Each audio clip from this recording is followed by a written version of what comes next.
So I usually do my homework. I'll find somebody who knows somebody or something. They could give me some information, like, who is it? Like, who is he? And, Frenchie, they got me the tape. They got me the tape of his mother's house, where his mom's work at. You know what I'm saying? The other cribs, the studios, stuff like that. That's the Cali tape. Right. Okay. I had all of it. So this is the daughter of the ruler of Dubai, and apparently she uses controversial rule on social media. When it comes to French Montana, 50 Cent never misses an opportunity to press the gas. Trolling is practically second nature to him, and French's name is his favorite trigger. But this time the shade goes deeper than a punchline. 50's latest jab pulled the curtain back on a bigger, messier narrative, one that suggests French isn't just sidestepping music industry drama, but running headfirst into a far more complicated web, the glittering yet dangerous grip of Dubai's royal world. At first glance, the headlines sound like a dream flex. French Montana engaged to a Dubai princess worth $18 billion. To casual fans, it reads like the ultimate glow-up, the boy from the Bronx crowned as an international heavyweight. But scratch away the shine, and the story takes on a darker hue. Insiders whisper that this isn't about romance as much as it is about survival. With Diddy facing ongoing legal heat and federal investigators allegedly circling anyone who partied too close to his orbit, French may have been hunting for a lifeline. Dubai, with its promise of untouchable wealth and distance from US scrutiny, seemed like the perfect escape hatch. But paradise isn't all gold-plated towers and diamond-dipped Lamborghinis. Those who know Dubai's undercurrents will tell you, behind the opulence, the shadows run deep. For years, whispers have swirled about royal indulgences so extreme they make Hollywood scandals look tame. Allegations of celebrities being flown in for questionable pleasures, of excesses hidden behind palace walls, it's not new talk. And it hasn't gone away. So when French, known for chasing the bag, overindulging in nightlife, and aligning himself with the powerful, suddenly winds up holding hands with a princess and a multi-billion-dollar cushion, the timing feels almost too neat. People don't necessarily doubt that he could love her, but many suspect survival tipped the scales more than passion. And that's where 50's shade cuts the sharpest. When he suggests French got bought, it isn't just about the ring, it's about the optics. The idea that French may have swapped one form of servitude for another. That in fleeing Diddy's crumbling empire, he may have shackled himself to an even riskier power. The irony is thick. What he framed as freedom could be nothing more than another cage, shinier and far more permanent. Because here's the catch. Federal probes eventually fizzle, deals get made, cases close. But royalty in Dubai? They don't play by those rules. They play for keeps. And that makes French's so-called $7 billion safety plan look less like a fairy tale ending and more like a high-stakes gamble, one that could cost him more than he bargained for. Collar comes out, like we said, and now you have real deals on the table. And out of all those, you go with Diddy. That's not how it really went. Was it Diddy? Was it Bad Boy MMG? Yeah, I went to go see Ross. And Ross was like, I got an opportunity for you. I don't have the money for you, but I got the opportunity. I guess because the same thing Meek did, the same thing Wale did. I guess whatever the way the situation, his label was, he wasn't trying to give me the money I wanted. And I wanted like a whole bunch of money. But he was like, look, let's do it like this. Let's call Puff. Let's get him to give you the bag. You can still be MMG / you know what I'm saying? Bad Boy, Coke Boys, yep. Right. How much money did you get? $2 million. To really understand French Montana's pivot to Dubai, you've got to rewind the tape and revisit how he even ended up orbiting Diddy's Bad Boy empire in the first place. His come-up wasn't as simple as dropping Pop That and sliding into a cushy deal. The truth is, from the jump, there was always something cloudy about that signing. Looking back now, especially after the avalanche of allegations against Diddy over the past 2 years, fans are re-examining French's choices with a much more suspicious lens. Here's what most people forget. When French was label shopping, he wasn't some no-name rapper praying for a break. He had options. Rock Nation sniffed around. Rick Ross and MMG made a strong pitch. Even Kanye's camp showed interest. But instead of any of those routes, French signed with Diddy. Now ask yourself, why pick the label with a track record of questionable contracts and even more questionable extras that allegedly had nothing to do with music? Because Bad Boy wasn't just a label, it was a lifestyle.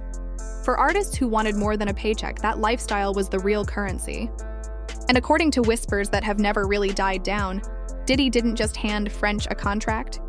He handed him access to parties, women, and the notorious play ball and you'll be rewarded environments that industry insiders still talk about in hushed tones. The signs were always there. French himself admitted he took less upfront money than Ross or Jay were offering. He chose Puff anyway. Then came the infamous villa weekends where French would stumble out looking drained, just as Diddy's celebrations were hitting the blogs. The internet pieced it together, dragging up old photos and clips from 2016 through 2019 that showed a man who didn't look like he was thriving, no matter how shiny the champagne bottles were.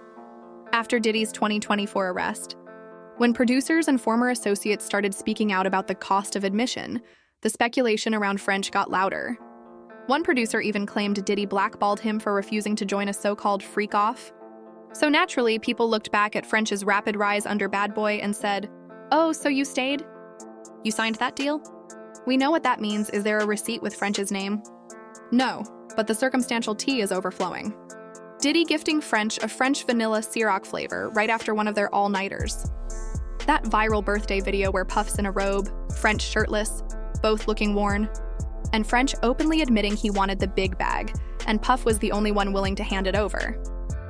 To the industry, it looked like a routine label signing. To the streets, it looked like a man willing to pay personal dues for professional elevation. And that's exactly why folks see parallels in his Dubai move. Once you've shown you're willing to trade dignity for opportunity, people assume you'll run that same play again, just with a bigger bag and a more powerful patron. Fast forward to mid-2024, French pops up at Paris Fashion Week, not just in fresh threads, but allegedly with a fiancé. And not just any fiancé, a princess tied to Dubai's ruling family. That's not a Bronx love story. That's a chess move. Around this same time, the feds were stacking evidence on Diddy, tapes, trafficking whispers, laundering allegations. Anyone in his orbit became radioactive. Assistants, producers, friends, artists, they were all getting dragged into subpoenas. And French? He wasn't just a casual acquaintance.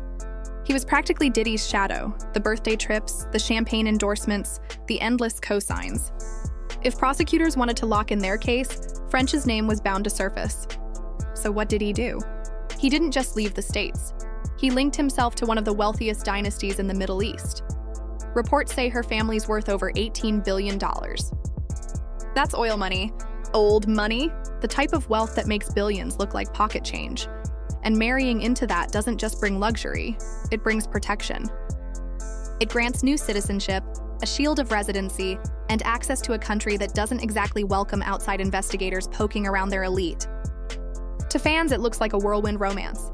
To critics, it looks like survival dressed up in Cartier and wedding vows. The optics tell their own story. French posts photos with his princess looking cleaner, sharper, almost reborn. But the comments never let him breathe. You traded Puff for a shake. Or worse, hope Dubai doesn't treat you the way Puff did. Because here's the uncomfortable truth. French may believe he leveled up. But insiders know power in the Middle East can make Diddy's games look like warm-ups. Sometimes you don't escape a fire. You just step into a hotter one. Tell you what I actually learned. A friend of mine is an air hostess, and her friend was on a flight with her, and her friend was eating like a very specific diet. So apparently the thing is, it's actually a control thing. I don't know if I can speak about sheikhs and No, speak. so these guys actually pay these women to hold a strict diet for like 2 weeks so that they can know that they are in complete control of what that woman is putting into her body, and the girl is shit on them. Wow. So it's the girls aren't even getting shit on, the girls are shit on these guys, because then the guys feel like it's sick, like it's a control thing. So then they know like, oh, you listened to me for 2 weeks. Yeah, so that's probably their kink, that girls actually listen to them. No 2-minute noodle. Here's the part French Montana probably doesn't want to face. Running from Uncle Sam straight into the arms of the UAE doesn't necessarily equal freedom.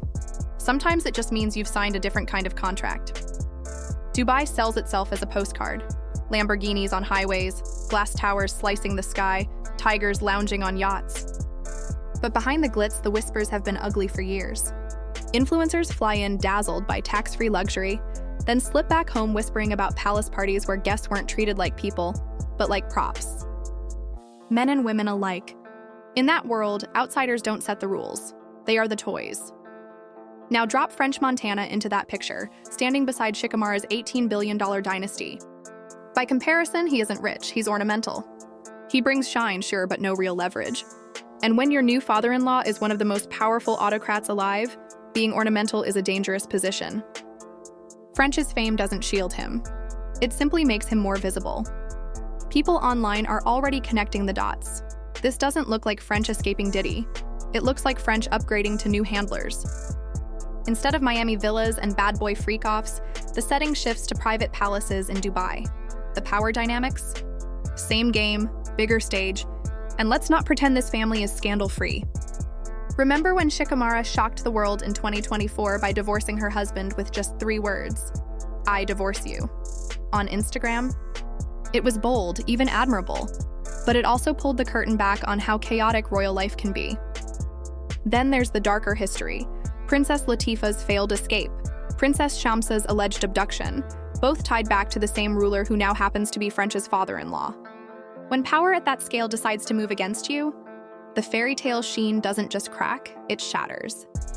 That's why people call this French's 7 billion escape plan. On paper, it's genius. Marry into wealth, lock down residency, and tuck yourself under royal protection if the feds come sniffing. But socially, it's déjà vu. For years, the internet clowned him as Diddy's boy toy. Shirtless dinners, birthday serenades, Ciroc flavors named after him.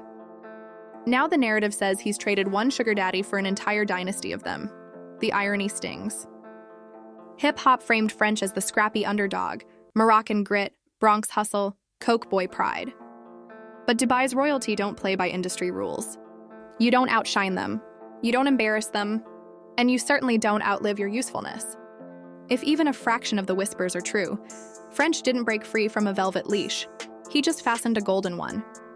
Yes, he left boiling water back in the States. But in Dubai, he might have sat himself right on the stove.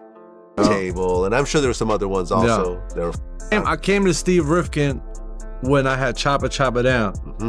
I walked in the office, it was him and Gabi. Yep. And Gabi was managing. I was like, yo, Steve, give me $200,000. Let me go make music. You know what I'm saying? Just let me. Steve was like, nah, I'll give it to you. I'll give it to you.